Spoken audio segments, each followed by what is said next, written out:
परमेश्वर के वचन को सीखने वाले नहीं, परंतु उस पर चलने वाले धर्मी ठहरेंगे। इसको धर्मी शब्द को हम लोग ऐसे समझें कि परमेश्वर के वचन को जो चलते हैं वही परमेश्वर के पुत्र और पुत्रियां बन सकते हैं। जो परमेश्वर के वचन पर चलते हैं, यानी जो समझे उसको करते हैं, वही परमेश्वर के पुत्र और पुत्रियां बनने का फायदा आशीष के रूप में ले सकते हैं। जो परमेश्वर के वचन पे चलते हैं वही हैं जो यीशु मसीह ने कहा कि मेरे विश्वास करने वालों में ये चिन्ह होंगे कि वे बीमारों पर हाथ रखेंगे और वे चंगे हो जाएंगे, वे दुष्ट आत्माओं को निकालेंगे। तो ये कौन लोग हैं? ये चलने वाले लोग जिनको धर्मी बोला गया है। अर्थात धर्म का मतलब यह है सर्वशक्तिमान परमेश्वर जो सृष्टि करता है उसकी इच्छा को जानना, समझना और उसके अनुसार चलना। वास्तव में धर्म की परिभाषा यही है। और जब आप जीवित परमेश्वर को जानते हैं और उसको जानने के बाद उसकी इच्छाओं को सीखते सीखते समझते जब आप चलने लगते हैं, तभी वास्तव में आप धर्मी हैं, धर्म को पूरा कर रहे हैं। परमेश्वर के वचन के अनुसार हम तभी धर्मी ठहरते हैं जब परमेश्वर के वचन के अनुसार चलते हैं। मेरे प्यारो, हम लोगों के जीवन में एक बड़ा ही विचित्र प्रकार का सोच है, जिसमें हम लोग खुद अपने ही जिंदगी से कई बार हैरान होते हैं, जबकि हैरानी की कोई बात है ही नहीं। जैसे मैं देखता हूं कि अक्सर हम लोग कहते हैं कि हम इतना कुछ सीखे हैं, इतना दिन से प्रभु में, लेकिन हम चल नहीं पा रहे, हम सिद्ध नहीं हो पा रहे, हम मजबूत नहीं हो पा रहे। प्रश्न तो यह है कि क्या परमेश्वर के वचन में एक भी ऐसा बाइबल का रेफरेंस दिया गया है कि आप सीखने के द्वारा, बहुत कुछ समझने के द्वारा आप मजबूत विश्वासी बन जाएंगे? ऐसा है ही नहीं। परमेश्वर का वचन तो यह बताता है कि जब हम परमेश्वर के वचन के अनुसार चलते हैं, तभी हम धर्मी ठहरते हैं। मेरे प्यारो, हम लोग इस बात को याद रखने की कोशिश करें आज से एक बार फिर से कि सुनने वाले नहीं वरन चलने वाले धर्मी ठहरेंगे। आप सुनने वालों का अगर मसीही समाज में चरित्र को देखें और भीड़ को देखें, मैं सच बता रहा हूं, आप हैरान हो जाएंगे। सुनने वालों की एक गजब की भीड़ है। उनको जहां जहां मौका मिलता है परमेश्वर को वचन सुनने के लिए, नए नए दासों के द्वारा वो सुनने के लिए जाते हैं। हर जगह, हर मीटिंग में जाते हैं, कोई मीटिंग नहीं छोड़ते हैं।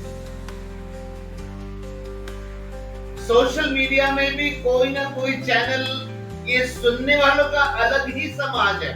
वो सोशल मीडिया में भी जो है कोई ना कोई संदेश सुनते ही रहते हैं। लेकिन आप इस भीड़ की एक अजीब सी खासियत देखेंगे कि ये सुनने वाले ही हैं। क्यों? क्योंकि परमेश्वर के वचन के अनुसार जो धार्मिकता का जो फल होना चाहिए, अधिकार, सच्चाई, प्रकाशन, समझने की शक्ति, समझाने की शक्ति, तरस, ये कुछ नहीं है इनके पास। इनके पास एक ही बात का घमंड है, घमंड अहंकार है। क्यों?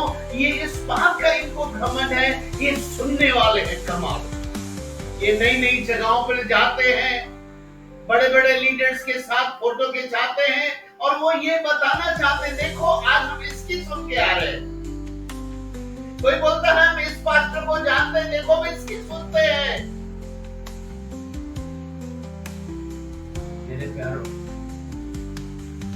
मुझे एक गवाही स्मरण आ रही है समय, सुनने वाले नहीं वरन चलने वाले धर्मी ठहरेंगे।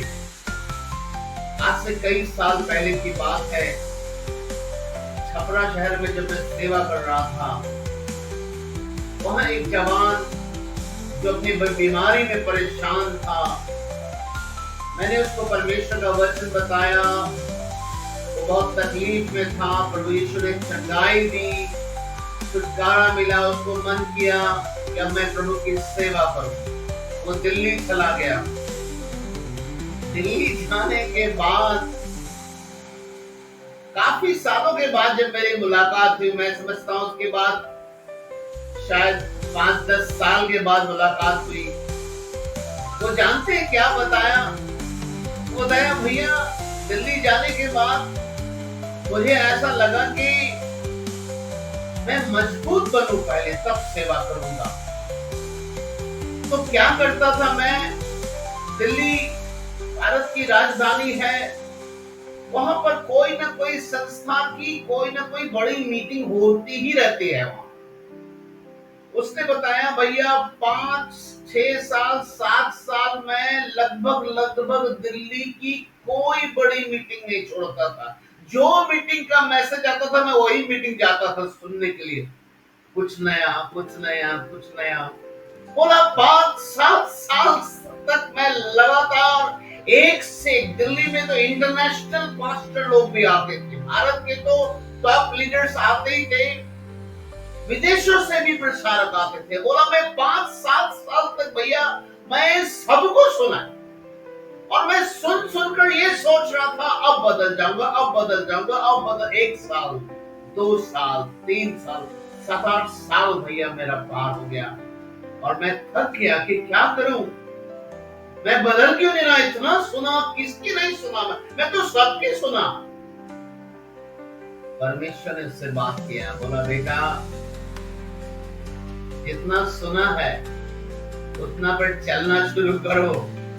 तो जिस चीज की तलाश कर रहा, अपने जीवन में फलों की जो तलाश कर रहा है, और तुम्हें अपने मन में एक सिद्धांत बनाया है कि मैं ज्यादा सुनूंगा, ज्यादा सीखूंगा, तो मेरे जीवन में धार्मिकता का फल आएगा।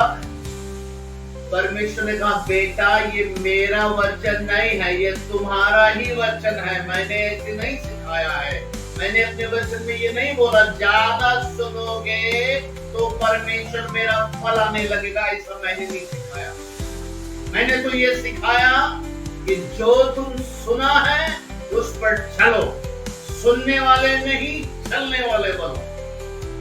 और उसके बाद में गवाही दिया भैया, उसके बाद जो भी सीखा था मैं प्रतिदिन अपने लड़खड़ाते ही कदम से ही सही मैंने चलना शुरू किया। अब बताया भैया आज दिल्ली में मैं कम से कम 100 विश्वासियों को प्रभु के लिए जीत लिया हूं और एक 100 से ज्यादा आने वाली कलीसिया के सदस्य का आज मैं पास्टर बन गया हूं।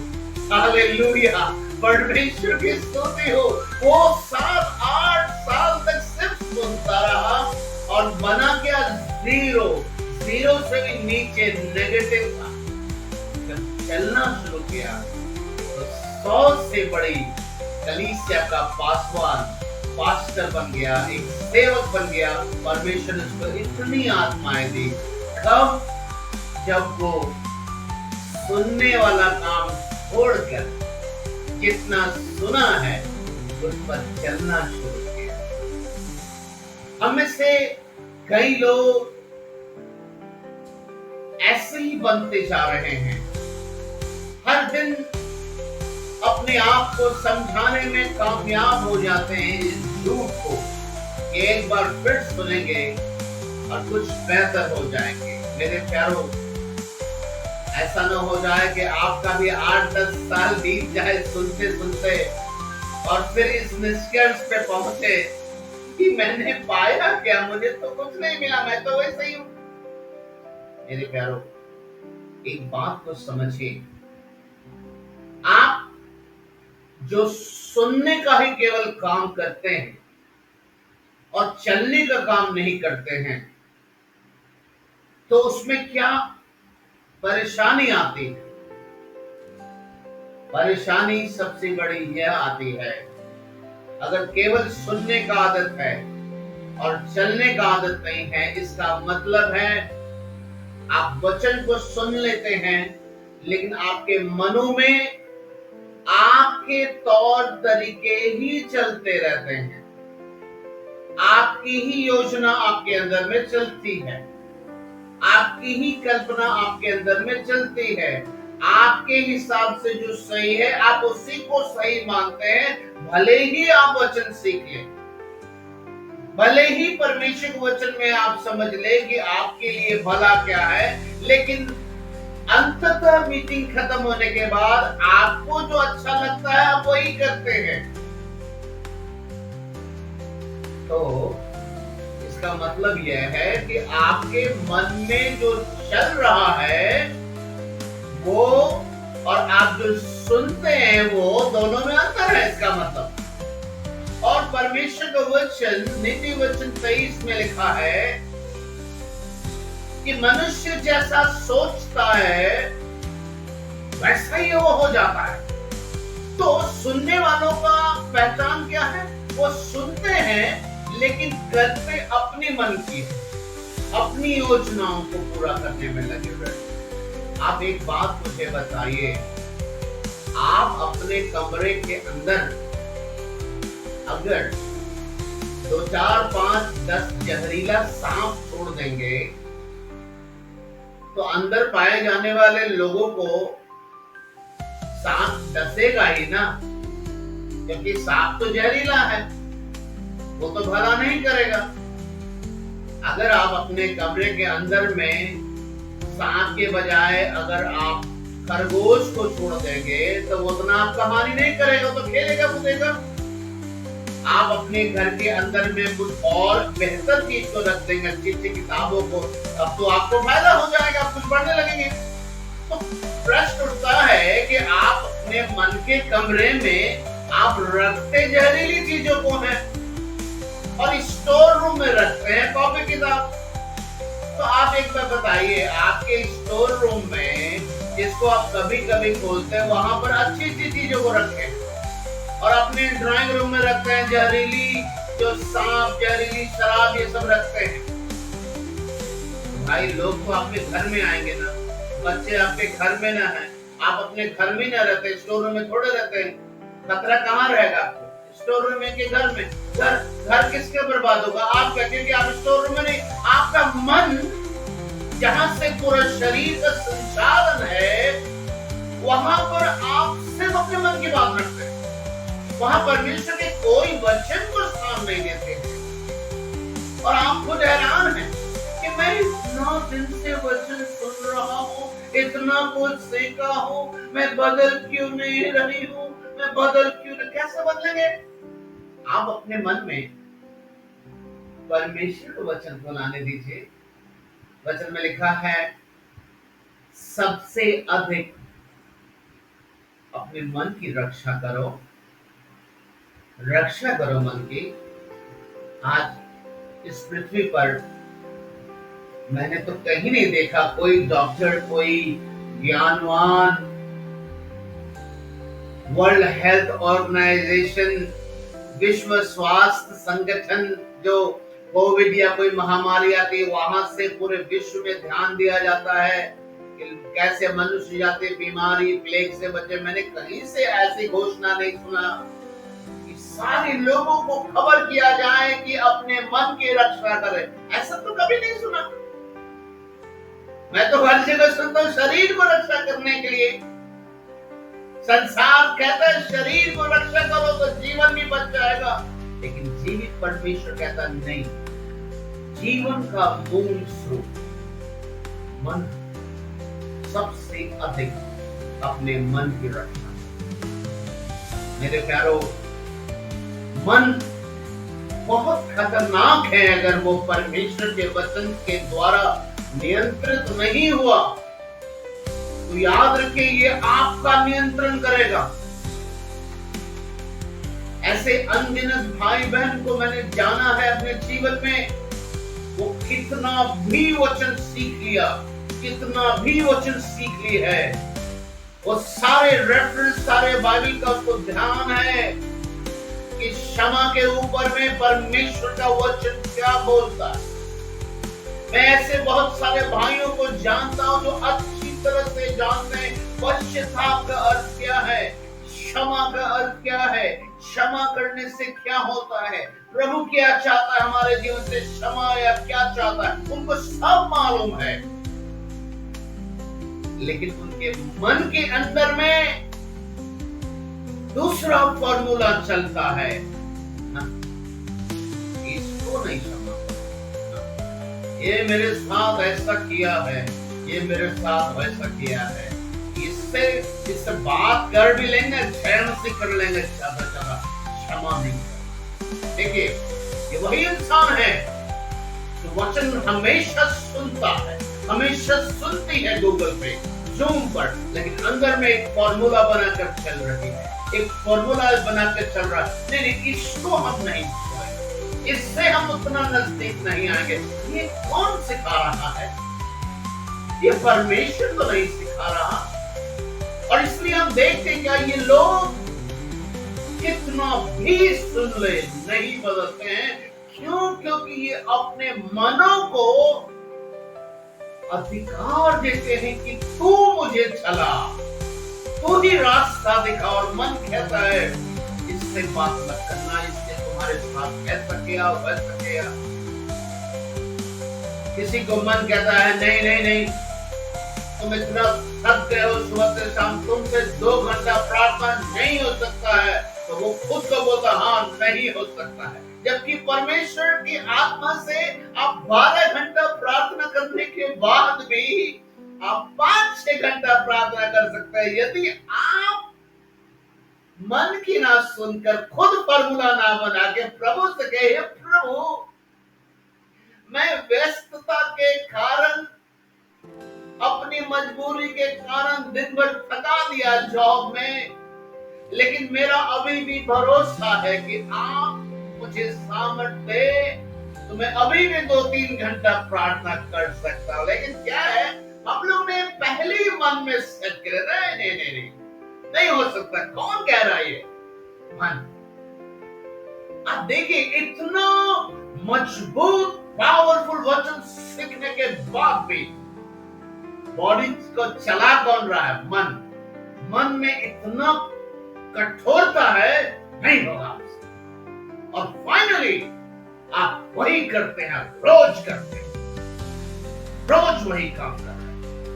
और इसलिए रोज गवाही में किसी न किसी प्रकार के घुमा फिरा के आप अपने आप को साबित करने में लग रहे हैं, जबकि परमेश्वर तो आपको सेकंडों में डायनामाइट नया बना सकता है। मनुष्य जानबूझकर जैसा सोचना शुरू करता है वैसा ही हो जाता है।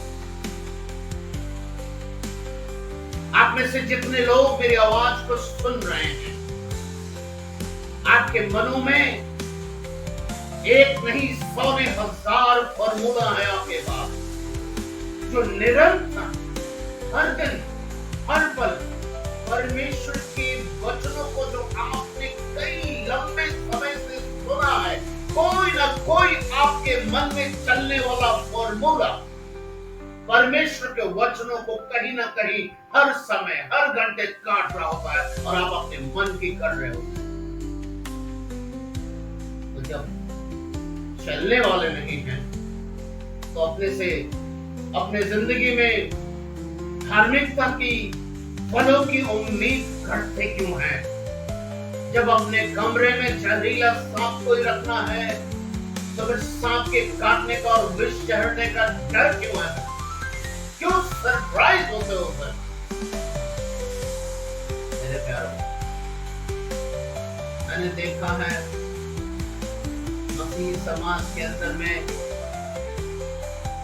अगर मेरी इच्छा के अनुसार कोई नहीं बर्ताव किया, तो फिर मेरी इच्छा के अनुसार उसका हिसाब करेंगे। उस दिन हम प्रभु की इच्छा नहीं पूछेंगे। ये तो हालात है बंदी, उसने ऐसा क्यों किया, उसने ऐसा क्यों बोला। हम वहां पर ऐसा बिल्कुल नहीं सोचते कि प्रभु आप मेरी सहायता कीजिए, इसने तो ऐसा बोला, लेकिन आप क्या चाहते, मैं इसके साथ किस तरीके का बर्ताव करूं। आप हैरान हो जाएंगे, बिल्कुल हैरान हो जाएंगे कि आपका फॉर्मूला जो परमेश्वर को वचन को काटता था आज तक, अब परमेश्वर को जैसे प्रभु आप बताइए, तो आपका फॉर्मूला को परमेश्वर काटेगा, बोलेगा तुम्हारा गलत है, मैं बताता हूं, गले लगाओ, प्यार करो, क्षमा करो। अभी कल ही एक भाई से मेरी बात हो रही थी जो कलीसिया नहीं आ रहा है, बहुत सारा समस्या बता रहा था कलीसिया के अंदर में, इसने ऐसा किया, उसने ऐसा किया। मैं पूछा, तुम तो एक पुराने विश्वासी हो, तुमने तो बहुत सुना है वचन, बहुत सुना है। तो मैंने पूछा, तुम जो इतना तकलीफ हो रहा है किसी न किसी कलीसिया के भाई बहनों से, तो याद करो तुमने ये नहीं सुना और सीखा कि यदि किसी को किसी के विरोध में दोष का कारण मिल जाए, लिखा मिल जाए कारण, सह लो, याद करो, नहीं लिखा है, नहीं सीखे थे बात। हाँ भैया ये सीखे थे। मैंने बोला तो सह लेते ना, शिकायत क्यों कर रहे हो? इसीलिए ये हालात है तुम्हारा। 4 हफ्ता 5 हफ्ता से कलीसिया से बाहर हो गए, सहा नहीं जाता है। ये ऐसा क्यों किया मेरे साथ, वो ऐसा क्यों बोले, ये किसका फॉर्मूला है? क्या हमारे गुरु यीशु का फॉर्मूला है? क्या यीशु मसीह ने कभी भी जब उनके विरोध में किया गया कोई भी कार्य, कभी भी यीशु मसीह ने कहा तो सहा नहीं जाता है? क्या हमारा गुरु ऐसा था? क्या हमारा गुरु ऐसा था कि कभी कहा कि नहीं नहीं नहीं, इसको क्षमा कर भी देंगे ना, इससे हम बात नहीं करेंगे, इसको थोड़ा हिसाब से दूरी रखेंगे, इससे आप पहले वाला दिल मिला के बात नहीं करेंगे।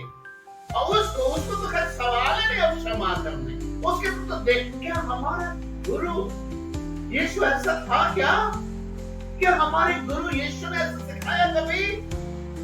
तो ये कौन सा फॉर्मूला हमारे अंदर में अभी तक चल रहा? और सचमुच हम ऐसे ही हैं आज भी, क्योंकि जो फॉर्मूला चलेगा मन में, मनुष्य जैसा सोचता है वैसा ही तो बन जाएगा। इसीलिए सोचा मेरी परिस्थिति अच्छी नहीं है, मैं अगर कदम बढ़ाऊंगा तो मेरे गार्जियन गुस्सा हो जाएंगे, मैं प्रभु में कदम बढ़ाऊंगा तो बहुत तूफान आ जाएगा। वो आदमी आज कैसा बन गया है, कायर बन गया है, एकदम डरपोक है, वो बपतिस्मा नहीं ले पाता है, वो चढ़ नहीं आ पाता है, एकदम चोर के समान डरा हुआ कांप रहा है। हालांकि परमेश्वर बोला है कि जो नरक जब का टाइम आएगा तो कायरों को भी नरक डाला जाएगा। क्यों डर रहा है? क्या परमेश्वर से बड़ा है तेरा बाप, तेरी माँ, तेरे अंकल, तेरी चाची, तेरा बाप, तेरी बुआ? क्या जीवते परमेश्वर से बड़ा है क्या? तो किससे डर रहा है? परमेश्वर का वचन बताता है परमेश्वर का भय मानना। आज मसीही लोग सुनते हैं, खाली सुनते हैं, लेकिन भय किससे मानते हैं? अपने बॉस। भय किससे मानते हैं? अपनी पत्नी से, अपने पति से, समाज के लोगों से भय। और परमेश्वर का वचन क्या बताता है? परमेश्वर यहोवा के हाथ में पड़ना भयानक बात है। तो सबसे भयानक जो है उससे नहीं डर लगता है, डर लगता है इन लोगों से। ये समझ की बात है। एक जो छोटा बच्चा होता है ना, छोटा बच्चा, एकदम छोटा मासूम, जिसको समझ नहीं होता है, उसको जमीन पे बैठा दीजिए, जो चलने नहीं आता जमीन पे बैठा दीजिए, जो घुटने के बल चलता है, जिसको समझ नहीं होता जमीन पे बैठा दीजिए, और एक कोबरा सांप छोड़ दीजिए, जहरीला वाला, जमीन पे। आप जानते क्या देखेंगे? उसको समझ नहीं, वो कोबरा सांप उसके नजदीक आएगा ना, उसको रस्सी समझ के उसको पकड़ लेगा, उसको तो नहीं मालूम है। और वही गाय भैंस को रख दीजिए उस कबरा में, बड़ा सा दिखेगा ना, डर जाएगा। आप बताइए, कोबरा सांप से तो डरते हैं कि गाय भैंस से डरते हैं? सांप से डरते हैं, क्योंकि हमको समझ है। लेकिन छोटे बच्चे को समझ नहीं होता है, वो गाय भैंस से बड़ा तो देखेगा, डर जाएगा। लेकिन क्या दुर्भाग्य है ऐसे मनुष्यों का, जो मनुष्य से डरते और जीवित परमेश्वर जिसके हाथ में जीवन और मृत्यु है, जिसके हाथ में सब कुछ है, उसके भय से हम उत्साहित नहीं हो रहे हैं। उसके भय से हम सही मार्ग में चलने के लिए अपने आप को तैयार नहीं कर रहे। उसके भय से हम वैसे लोगों को सुधार ले रहे हैं, ये सोच के कि नहीं, परमेश्वर जो बोलो वो सही, सारा सब वो मत करो, केवल परमेश्वर की बातें मेरे जीवन में चलेगी, अब कोई नहीं। ऐसा नहीं कर रहे। हम में से ज्यादा लोग कह रहे परमेश्वर सारा, मेरे अंकल बोल रहे, मेरी बुआ बोल रही, मेरी दादी बोल रही, मेरी चाची बोल रही, शरा प्रभु रुकिए रुकिए, मेरा बॉस कुछ बोल रहा। ऐसे लोग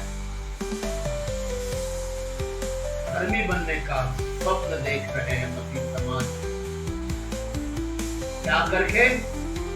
खूब सुनेंगे, खूब सुनना है वचन, सुनते रहो, सुनो वचन। सुनने से नहीं होगा, प्रभु बोला, चलने से होगा। एक और वचन हम जल्दी से देखते हैं, आइए हम देखते हैं मत्ती उसका 15 अध्याय, उसका 18 और 19 में क्या लिखा है?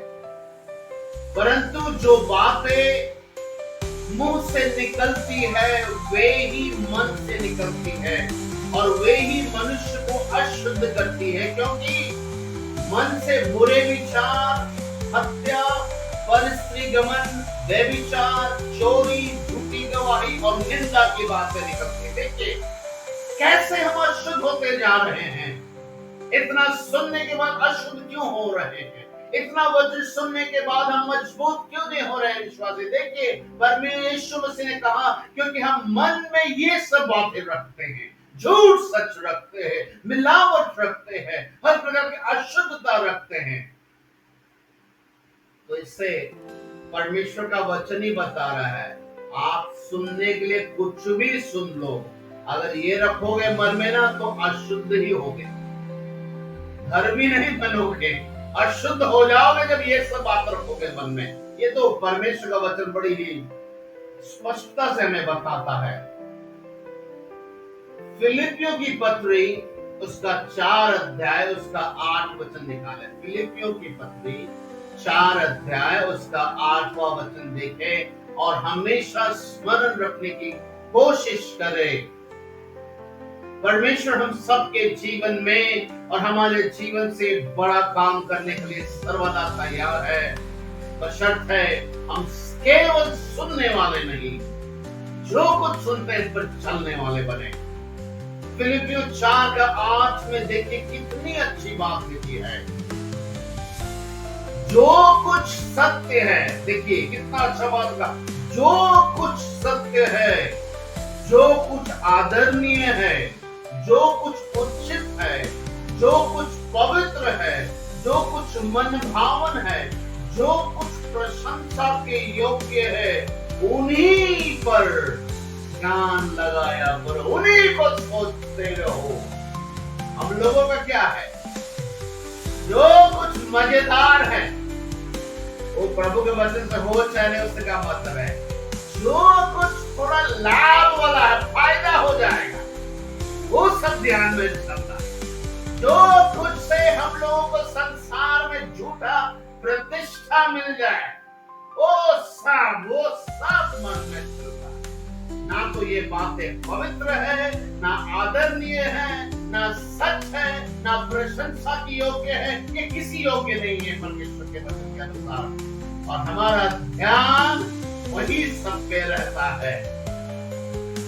मेरे प्यारों, हम तो मन में तो ध्यान क्या कर रहे हैं? एक भी चीज ना तो वो सत्य है, ना आदरणीय है, ना प्रशंसा के योग्य है, ना पवित्र है। हम तो उल्टा ही बात मन में रखते हैं हर समय। तो हमारे अंदर से धार्मिकता के फल, एक पुत्र का जीवन, एक सामर्थ्य परमेश्वर के का जीवन, एक योद्धा का जीवन कैसे निकलेगा? कैसे? क्योंकि बाइबल बताते हैं मनुष्य के जो खाता है उससे शुद्ध नहीं होता, जो उसके अंदर से निकलता है, या फिर यूं कहें जो वो सोचता है अंदर में, जो चलाता है, उसी से तो वो बनता जाता है। अब आप चलाएंगे वचन तो वचन आएगा, आप चलाएंगे संसारिकता यहाँ पर तो आपके बॉडी में संसारिकता क्यों दिखेगा?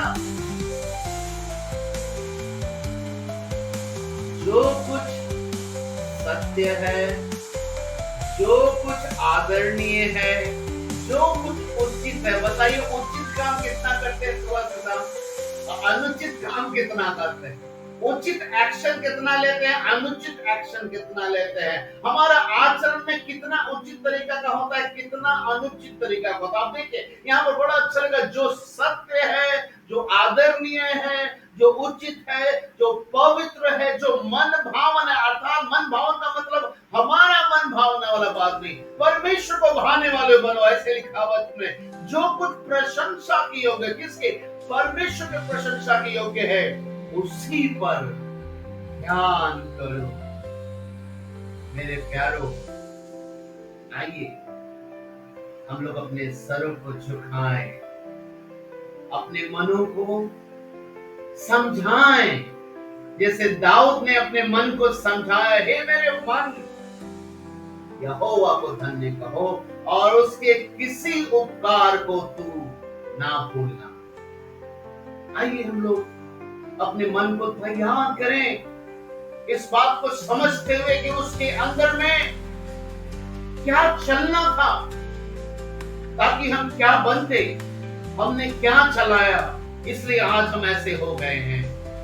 हम सुने ज्यादा, चले कम, और इसलिए चूंकि चले कम, इसलिए हम वहां नहीं पहुंचे आत्मिकता में जहां पर हमको पहुंचना था। हम वहां नहीं पहुंचे, जिस हिसाब से सुने उस हिसाब से पहुंचे नहीं।